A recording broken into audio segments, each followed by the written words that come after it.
Hello friends, आशा करती हूँ आप सभी अच्छे होंगे और मेरे चैनल ममता नागरथ पर आप सभी का स्वागत है। आज की वीडियो यूके के माइग्रेशन सिस्टम को लेकर है। जैसा कि आप सभी के दिल में ये क्वेश्चंस उठते ही रहते हैं टाइम टू टाइम कि बहुत सारी चेंजेस यूके गवर्नमेंट करती ही जा रही है फॉर दी माइग्रेंट्स। तो लोगों को बहुत ज़्यादा क्वेरीज हैं कि उनका भविष्य यूके में कैसा होगा। इसी को लेके यूके इमिग्रेशन की वेबसाइट पर जो न्यूज़ 7 मई को पब्लिश हुई है, मैं उसी को आप लोगों से साझा करने वाली हूँ। 7 मई को www.gov.uk, जिसका कि लिंक मैं अपनी डिस्क्रिप्शन बॉक्स में दे दूंगी, और आप उस इंफॉर्मेशन को अंग्रेजी में पढ़ सकते हैं और मैं उसी का हिंदी में आपको समरी बताने वाली हूँ। मोटा मोटी उस रिपोर्ट का ये मतलब है कि जो यूके इमिग्रेशन को लेके गवर्नमेंट ने बहुत ही स्ट्रिक्ट डिसीजंस लिए थे दिसंबर 23 में, आने वाले साल जो कि 2024 अभी चल रहा है, स्टूडेंट्स को लेके और इलीगल माइग्रेंट्स को लेके कुछ स्ट्रिक्ट एक्शंस लेने वाली थी गवर्नमेंट, जो कि अब उन्होंने 2024 की शुरुआत से ही इलीगल माइग्रेंट्स के लिए वो स्टेप्स उठाने शुरू कर दिए हैं। All over UK illegal migrants को डिटेन किया गया है और डिटेन करने के बाद में उनको रवांडा पॉलिसी के अकॉर्डिंग रवांडा में उनको भेजा भी जा रहा है। जैसा कि आप जानते हैं, वॉलंटियर स्कीम जो आई थी उसके तहत भी कुछ लोग वॉलंटियर करके रवांडा लॉ के अकॉर्डिंग रवांडा में भेज दिए गए हैं। मगर कुछ लोग जो अभी इलीगल माइग्रेंट्स हैं, अगर उन्होंने खुद वॉलंटियर नहीं किया तो उन लोगों को यूके की गवर्नमेंट जगह जगह से जा के पकड़ रही है और पकड़ने के बाद डिटेन कर रही है और फिर उनके लिए इलीगल माइग्रेंट्स को रवांडा में भेज रही है। रवांडा लॉ के अकॉर्डिंग वहाँ पे उनको भेजने का इंतज़ाम कर रही है, जिससे कि जो लोग इंग्लिश चैनल पार करके आते हैं या इंग्लिश चैनल से आवाजाही करते हैं और अपनी जान को जोखिम में डालते हैं, वो नहीं करना चाहते। इसलिए उन्होंने उनके लिए आने वाले समय में कुछ 2 या 3 महीने के भीतर हवाई जहाज का इंतज़ाम करके उनको बाकायदा भेजेंगे और उनके वहाँ पे रिलोकेशन के इंतज़ाम भी किए जा रहे हैं। जो फर्स्ट बैच था, जिन लोगों ने वॉलंटियर किया था, वो लोग वहाँ जाके रवांडा में सेटल भी कर दिए गए हैं।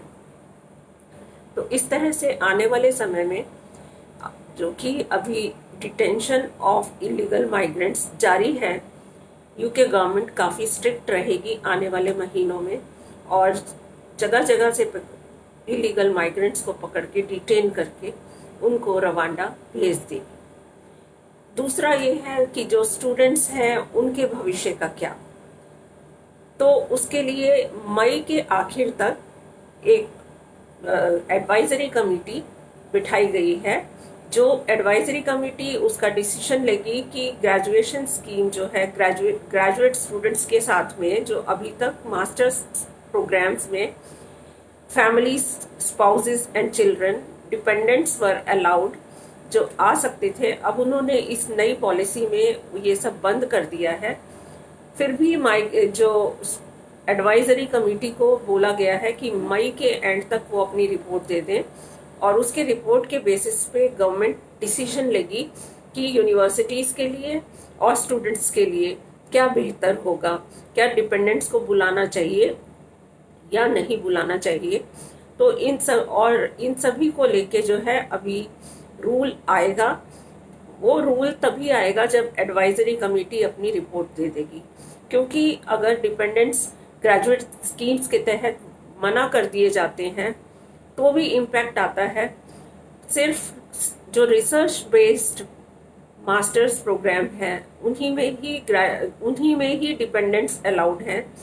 तो आने वाले समय में इस चीज़ के ऊपर अभी और भी क्लैरिटी आएगी, जो कि अगले महीने जून तक उम्मीद है, क्योंकि मई के एंड में वो रिपोर्ट आएगी। तो जून तक जो गवर्नमेंट ऑफ यूके है वो कुछ बताएगी कि आने वाला समय डिपेंडेंट्स को लेके कैसा होने वाला है।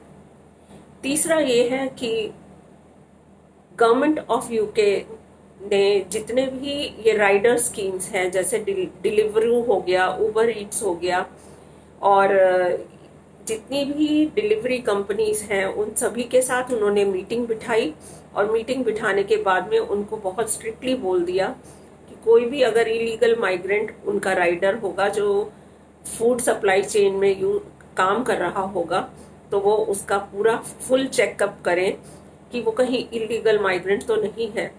तो उन्होंने, गवर्नमेंट ने जितनी भी राइडर बेस्ड कंपनीज हैं, जैसे डिलीवरू है, उबर ईट्स है, इस तरह की कंपनियों को बोला है कि वो बहुत स्ट्रिक्ट हो जाएं अपने एम्प्लॉयज़ को और अपने राइडर्स को अपॉइंट करते समय।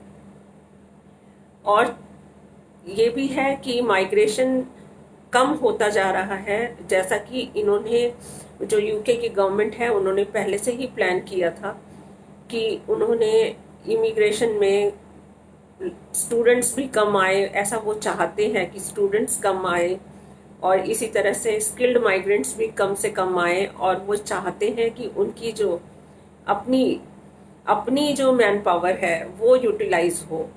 तो वो सब को लेके भी यूके की गवर्नमेंट अभी काफ़ी स्ट्रिक्ट है। तो आने वाले समय में अभी स्टूडेंट्स को लेके जो ग्रेजुएट प्रोग्राम है, जिसमें कि उन्होंने डिपेंडेंट्स को लाने के लिए मना कर दिया है, उसका इम्पैक्ट आना शुरू हो गया है। फिर भी एडवाइजरी कमेटी की रिपोर्ट आएगी और उसको फिर से रिव्यू किया जाएगा, क्योंकि गवर्नमेंट ये भी नहीं चाहती कि यूनिवर्सिटीज के ऊपर कोई बैड इम्पैक्ट आए, उनकी एजुकेशन सिस्टम पे कोई बैड इम्पैक्ट आए। अगर स्टैटिस्टिक्स को देखें तो स्टैटिस्टिक्स ऑलरेडी बता रही है कि जनवरी, फरवरी और मार्च 2024 में जो नंबर ऑफ स्टूडेंट्स हैं वो भी कम हो गए, और जो नंबर ऑफ डिपेंडेंट्स आते थे, जो पोस्ट ग्रेजुएट मास्टर्स प्रोग्राम में जो नंबर ऑफ डिपेंडेंट्स आते थे, अब वो भी बहुत ड्रास्टिकली कम हो गए हैं। करीबन 24% डाउन हो गई है। तो इन्हीं सभी को लेके ये रिपोर्ट आई है। लिंक इस रिपोर्ट का मैं डिस्क्रिप्शन बॉक्स में दे दूंगी, और आप सभी का अगर कोई भी क्वेश्चन है तो कमेंट बॉक्स में लिखिए, और मैं उसका जवाब देने की अपनी रिसर्च करके आपको कोशिश करूंगी। आई होप कि आपको ये मेरा वीडियो पसंद आया होगा, और मेरे चैनल को आप सब्सक्राइब जरूर करिए। आगे भी मैं इस तरह की खबर लेके आपके सामने आती रहूंगी। Thank you so much.